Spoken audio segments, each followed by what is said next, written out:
Welcome students, very short process, একদম সহজ করে পাবো আজ ক্লাস কোয়েশ্চেন্স অ্যান্সার। তো স্টুডেন্টস এর মনে কোয়েশ্চেন সব সময় যে কোয়েশ্চেন অ্যান্সার কখন করব, মানে একটা টেক্সট পড়ছে তো পড়ার পরে কোয়েশ্চেন অ্যান্সারটা কখন করব। তো বেশিরভাগ স্টুডেন্টস একটা ভুল ধারণা কি যে আগে ভালো করে সব বুঝে নি, যতক্ষণ না ফুললি পুরো হচ্ছে ততক্ষণ পর্যন্ত আমি কোশ্চেন দেখবো না, চেয়ে পর্যন্ত দেখবো না, আগে পুরো ফুল রেডি হয়ে যাক নিজে থেকে কোশ্চেন করব। তো একটা কথা বলবো, সারা জীবনেও রেডি হবে না আর কোশ্চেনও দেখা হবে না। এটা কেন হলো? ব্যাপারটা হচ্ছে যে তুমি 11-12 এর রেসপেক্টে যদি বলা যায়, তুমি একটা টেক্সট 20,000 বার যদি পড়ো তাও তুমি ফুল সমস্ত কোশ্চেন অ্যান্সার করতে পারবে না। এটা আবার কি কথা? হ্যাঁ, তুমি প্রত্যেকটা লাইন তুমি পড়ে যাও, 20,000 বার পড়ো, 20,000 বার পড়লেও যদি আমি এখান থেকে কোশ্চেন দিই তবু তুমি প্রত্যেকটা কোশ্চেনে অ্যান্সার করতে পারবো না।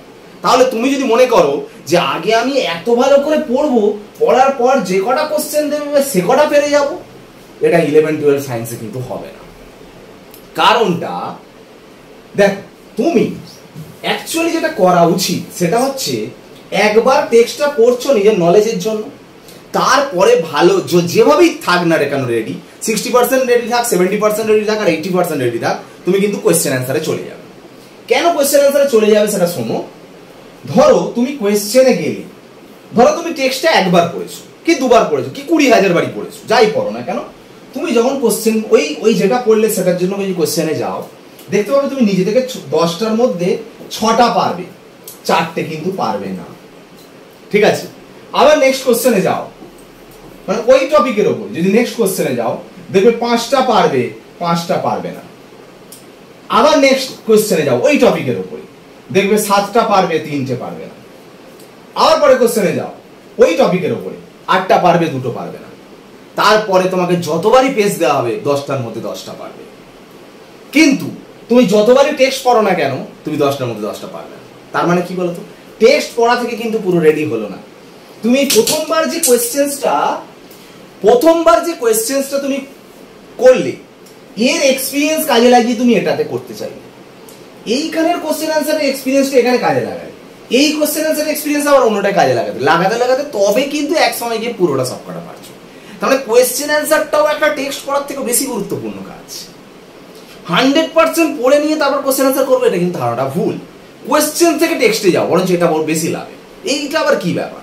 সাপোজ আমি তোমায় বলি, একটা বাচ্চা ছেলে, ধরো একটা গল্প লেখা আছে, স্টোরি আছে, টাইগারের স্টোরি, বাঘের গল্প লেখা আছে, আমি বলছি বাঘের গল্পটা পড়, সে মোটে পড়বে না। এবার আমি তাকে কোয়েশ্চেন করেছি, আচ্ছা বলতো দেখি বাঘটা কোন জঙ্গলে ছিল। এবার দেখি না সে হু করে পড়ছে, কেন? আমার অ্যান্সারটা বলবে বলে যে কোন জঙ্গলে ছিল। তাহলে ভাবো কোয়েশ্চেন করলে কিন্তু একটা এক্সাইটমেন্ট তৈরি হয় নিজের ভিতরে যে অ্যান্সারটা কি হবে দেখি। তো এই অ্যান্সার খোঁজার জন্য সে টেক্সটটা পড়বে। শুধু টেক্সট পড়লে বোরিং লাগবে, হাই উঠবে, ভালো লাগছে না, বুঝতে পারলে কথাটা? যখন তোমার কোয়েশ্চেন করা হবে তখন একটা এক্সাইটমেন্ট চলে আসবে, বুঝতে পারলে কথাটা? তো এক্সাইটমেন্টের জন্য কিন্তু কোয়েশ্চেন অ্যান্সার প্র্যাকটিসটা খুব দরকার। টেক্সট পড়তে পড়তেই কোয়েশ্চেন অ্যান্সার দেখো, ঠিক আছে? আরেকটা হচ্ছে কনসেপশন। টেক্সট পড়ার সঙ্গে কনসেপশনের সম্পর্ক, কোয়েশ্চেন অ্যান্সারের সাথে কনসেপশনের কি সম্পর্ক? অবশ্যই সম্পর্ক। যদি কোয়েশ্চেন অ্যান্সার প্র্যাকটিস তুমি প্রথমবারে, সেকেন্ডবারে, থার্ডবারে যদি না করতে, তাহলে তো 10টার মধ্যে 10টা লাস্টে গিয়ে কেন ভালো হলো? কনসেপশন কিভাবে কাজে লাগে ভালো করে শোনো। সাপোজ আমি তোমাকে একটা বললাম, দেখো একটা জিআই এর কোশ্চেন দিচ্ছি, আমি যদি তোমাকে বলি যে বলো এখানে কটা ত্রিভুজ আছে, কটা ট্রায়াঙ্গেল আছে, একজন বলবে 6টা, একজন বলবে 5টা, একজন বলবে 7টা, একজন বলবে 10টা, একজন বলবে 12টা, একজন বলবে 16টা। অরিজিনাল অ্যান্সার হচ্ছে 12টা। এবার বলো তো, সবাই তো এইটার দিকে তাকাচ্ছে, সবাই অ্যান্সার ঠিক বলতে পারছে না কেন? সবাই তো একই টেক্সট বুক ফলো করছে, তাহলে সবাই কেন বলতে পারছে না?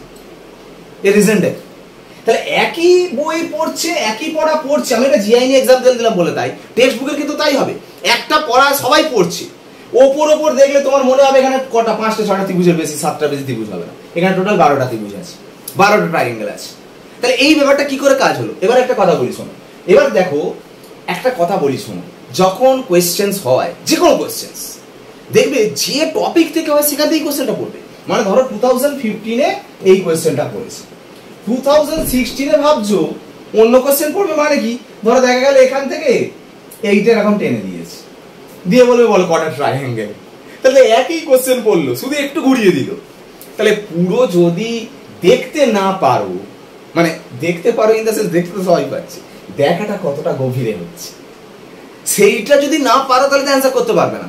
তার মানে টপিক কিন্তু একই টপিক থেকে কোশ্চেন আসে প্রত্যেক বছর, একই টপিক থেকে ডিফারেন্ট ওয়েতে। তাহলে তুমি যখন যত কোয়েশ্চেন্স প্র্যাকটিস করবে তখন বুঝতে পারবে একই টেক্সট মানে কনসেপ্টটাকে কিভাবে কতটা রেঞ্জে কোশ্চেন আসতে পারে, কতটা ইজি ভাবে কোশ্চেন দিতে পারে, আর ম্যাক্সিমাম কতটা টাফ ভাবে কোশ্চেন দিতে পারে, না হায়ার লিমিট আর লোয়ার লিমিটটা জেনে যাবে যত কোশ্চেন অ্যান্সার প্র্যাকটিস করবে। ওই জন্য টেক্সট পড়ার সাথে সাথেই কোশ্চেন অ্যান্সার করো। তুমি কেন ভাবছো যে কোশ্চেন অ্যান্সার দেখে ফেললে আর পরে আমি আর কি প্র্যাকটিস করবো? কোশ্চেন অ্যান্সার কত শেষ আছে নাকি? তুমি কোশ্চেন অ্যান্সার আছে আর আরো মডেল সেট আনো, তখন নিজে থেকে ভাববে পৃষ্ঠে উল্টে ভাবো দেখি আমি কটা পারছি, পরে করার অনেক কাজ আছে। তুমি এরকম যখন একটা লেভেলে চলে যাবে তখন আমার মনে হবে টেস্ট পেপারে আমি এরকম করে মনে যেখানে এরকম একটা পেজ খুললাম, খুলে মনে দেখি কটা পারি, দেবে তখন সব কটাই পারছো। আবার এরকম করে আবার একটা এরকম পেজ খুললে দেবে কটা পারছি, সব কটা পারছি।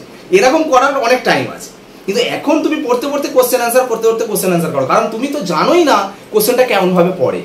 তা তুমি কি করে আগে টেক্সট পড়ে কোশ্চেনের দিকে যাবে? ওই জন্য কোশ্চেন অ্যান্সার দেখতে দেখতে টেক্সট পড়ো, টেক্সট পড়তে কোশ্চেন অ্যান্সার থেকে টেক্সট থেকে কোশ্চেন অ্যান্সার, কারণ ওর সাথে সাথেই বুঝতে হবে কেমন ভাবে কোশ্চেনটা পড়ে, টেকনিকটাও তো জানতে হবে কোশ্চেন অ্যান্সারের, ঠিক আছে? তারপরে এক সময় গিয়ে তুমি ওরকম হবে যে তুমি যে কোনো কোশ্চেন দেখলে সবটা পারবে, ঠিক আছে? তো এইটাই বলা, কোশ্চেন অ্যান্সার প্র্যাকটিসটা কিন্তু একদম শেষে গিয়ে করবো ওরকম ব্যাপার নয়, সব সময় কিন্তু কোশ্চেন অ্যান্সার থাকতে হবে।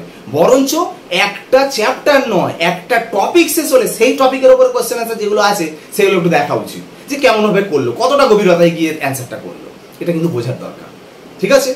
তো আজকে ক্লাস এখানে শেষ করলাম। মোস্ট ইম্পর্টেন্ট ক্লাস, এটা কিন্তু ভালো করে বুঝতে হবে, এটা কিন্তু খুব কাজে লাগবে। কোশ্চেন অ্যান্সার প্র্যাকটিসটা জীবনে অনেক মূল্যবান, কারণ এটা শুধুমাত্র নলেজের জন্য নয়, নাম্বার ভিত্তিকটাও একটা ব্যাপার, তার জন্য কিন্তু কোশ্চেন অ্যান্সার প্র্যাকটিসটা কিন্তু সবসময় রাখতে হবে। ওকে, আজকে ক্লাস এখানে শেষ করলাম, বাই।